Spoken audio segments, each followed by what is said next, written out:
I think it's kind of important to touch on that period. What was that period in your life? Why did you doubt that? And what would you maybe tell yourself now? What was the thing you might have needed to hear to be like, forget all that? Because I think for a lot of young musicians now, with all of the added struggles that are going to be coming, but even before that, coming out of school, they have the chops, but there's a lot more lot of real life skills they'll have to get under their belt too. What is the thing that they might need to hear? So I think just hearing a little bit about your that period of your life would be very interesting and illuminating.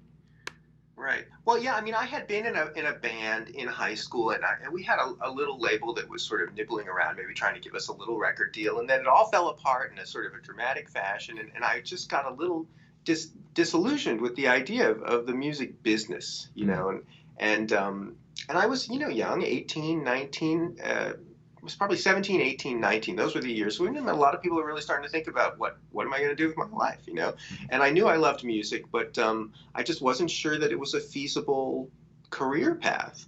And so I thought, well, I'll go to college and I'll study history. Maybe I'll become a lawyer or something like that. And I liked history, and I majored in history. I actually have a degree in history that in spite of the fact that after 1 year of doing that, I missed music so much and I was really miserable Mm, that I moved back to, I had moved away from Los Angeles, but I moved back to Los Angeles and rejoined this band and mm, decided, all right, I'm going to try and be a musician. I really need to just see if this is possible, but I still finished my degree in history because I always hate giving up on things. mm.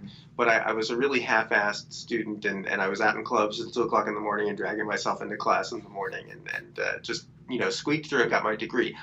But so I decided maybe this isn't feasible, but then I missed it so much, and I thought, all right, I'm going to give it a try. And I graduated from college. I was delivering pizzas and struggling to break into making a living in Los Angeles. It was, a lot of opportunities, but a crowded field, certainly even as a sideman.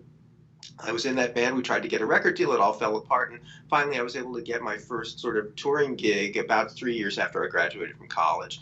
And luckily, that started me on a pretty successful career as a touring session guy before I got frustrated with that and started making my own records. But what would I tell myself? I mean, luckily, it was a short period where I was really trying to give it all up.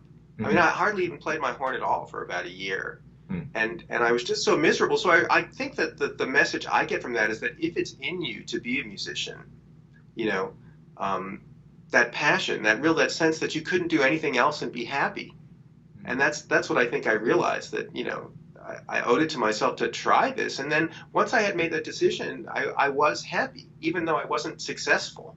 Mm. I was still pursuing that dream, and I was practicing all the time. I really got serious about trying to become a better player, and that's something I hadn't done as much when I was younger. And I thought, if I'm going to do this, I really need to do this. So I really started to be shedding all the time, and my playing really got better over those early 20s into my later 20s. That's when I really started to grow as a musician because I had made a decision, a conscious decision that this was what I was going to do. And it didn't matter if I was broke, I was still happy because I was pursuing that dream.